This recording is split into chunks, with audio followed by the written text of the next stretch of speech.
भगवद गीता में लिखा है कि जिस चीज़ की ओर प्राणी का अंत समय ध्यान जाता है, शरीर को त्यागने के बाद वह वहीं जाएगा।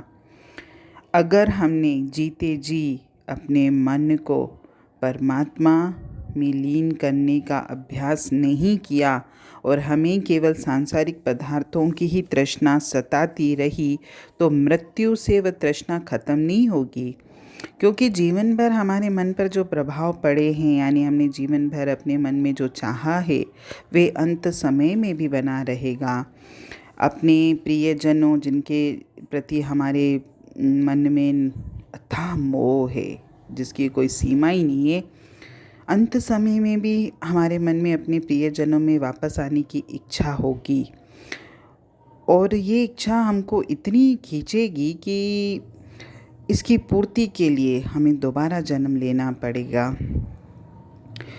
कभी उस व्यक्ति की हालत के बारे में सोचिए जो एक दिन होटल में खाना खाने के लिए जाता है, पर जब वो होटल से बाहर आता है तो देखता है कि इसकी कार चोरी हो चुकी है। वह पैदल अपने ऑफिस पहुंचता है और देखता है कि ऑफिस बंद हो चुका है, उसका बैंक का खाता भी खाली हो चुका है। मुसीबत का मारा जब वो अपने घर पहुंचता है तो उसे पता चलता है कि उसका घर पूरी तरह जलकर राख हो चुका है और उसके सारे सगे संबंधी इस दुखदायी दुर्घटना में मारे गए हैं। और ऐसा ही मृत्यु के समय हर एक के साथ होगा। मृत्यु का वार होते ही जो कुछ हमारा था उससे भी, और जिनके साथ हमारा मोह है, हमारा लगाव है, उनसे भी हमको हाथ धोना पड़ेगा। अगर हमने मृत्यु से पहले ऐसे हालात का सामना करने की तैयारी नहीं की और अंत समय हमारा मन उन चीज़ों के मोह में पड़ा रहा जिन्हें हम पीछे छोड़कर जा रहे हैं, तो मृत्यु का अनुभव हमारे लिए बहुत भयानक होगा। जब मन में जीवन का मोह भरा हुआ है तो हम मृत्यु का स्वागत कैसे कर सकते हैं। और ये तो सही भी है, कभी आप अपने जीवन में देखिएगा या हम खुद अपने जीवन से अनुभव करें कि क्या हम मरना चाहते हैं, हम मृत्यु का स्वागत कर सकते हैं? नहीं। और साथ ही ये समझना बहुत बड़ी भूल होगी कि सत्संग सुन लेने से या सत्संग की किताबें पढ़ लेने से या गुरु के देह स्वरूप के दर्शन कर लेने से, या कभी कभी टाइम है तो भैया चलो बैठे हैं वैसे भी घर में फालतू, तो चलो सत्संग होके आते हैं, या कभी कभी हमारे पास फ्री टाइम है तो चलो थोड़ी देर परमात्मा के सिमरन में बैठ जाते हैं। तो इन सब बातों से आप मृत्यु का सामना शांति और धैर्य से अगर सोचते हैं कि कर लेंगे, तो ये सोचना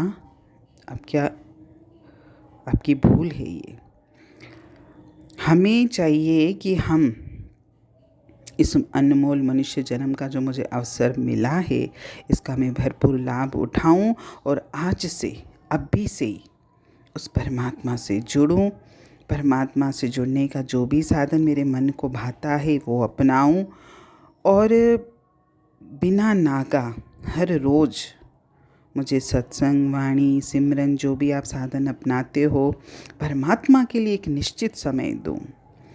और केवल यही हमारे अंत समय में हमारा ध्यान जीवन के रिश्तों से, इस देह से हटाएगा, और जो कुछ भी हमारे साथ घटेगा उस अंत समय में उसे हम खुशी खुशी और शांतिपूर्वक स्वीकार कर पाएंगे। सत्संग, सिमरन ही एकमात्र व्यवहारिक साधन है जिसके द्वारा हम अपने आप को इस अनुभव के लिए तैयार कर सकते हैं, जो अनुभव हमको मृत्यु के समय संसार छोड़ते वक्त होगा। अगर हमने अभी से अभ्यास शुरू करा तो हो सकता है मेरे पास न जाने जीवन का कितना समय और है, हो सकता है ज़्यादा समय हो मेरे पास, तो मैं अपने ध्यान को कम से कम उस परमात्मा में तो टिका सकूँगा और जीते जी भी मरने का अनुभव भी प्राप्त कर सकूँगा। तब मृत्यु मेरे लिए कोई रहस्य नहीं रह जाएगी, बल्कि हम तो मृत्यु के लिए तैयार हो जाएंगे, और मेरे लिए मृत्यु एक आश्चर्यजनक, सुंदर और आशाजनक अनुभव होगा। उसका हम इंतज़ार करेंगे। और जो भी व्यक्ति